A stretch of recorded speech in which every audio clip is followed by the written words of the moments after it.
حضرت علی رضی اللہ تعالیٰ عنہ کے پاس ایک شخص آتا ہے اور عرض کرتا ہے کہ اے علی رضی اللہ تعالیٰ عنہ، مجھے رات کو نیند ٹھیک سے نہیں آتی، رات کو سو نہیں پاتا اور صبح جب اٹھتا ہوں تو پورے جسم میں درد سا رہتا ہے اور وہ درد بڑھتا ہی رہتا ہے۔ جب وہ اپنا حال اور اپنا درد حضرت علی رضی اللہ تعالیٰ عنہ کو بیان کر چکا تو انہوں نے اس شخص سے فرمایا کہ اے شخص، اگر تم رات کو پانی پیتے ہو تو پانی پینا بند کر دو، کیونکہ ایسا کرنا صحت کے لیے انتہائی نامناسب ہے، کیونکہ رات کو پانی پینے سے جسم میں ایسا درد شروع ہو جاتا ہے، اگر اللہ پاک اسے شفا دینا چاہیں تو دے سکتا ہے، ورنہ اس کا علاج ناممکن ہے۔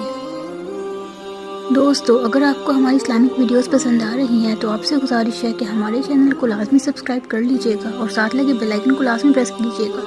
تاکہ ہماری آنے والی ہر ویڈیو کا نوٹیفیکیشن آپ کو ملتا رہے۔ ملتے ہیں اگلی ویڈیو میں، تب تک کے لیے اللہ حافظ۔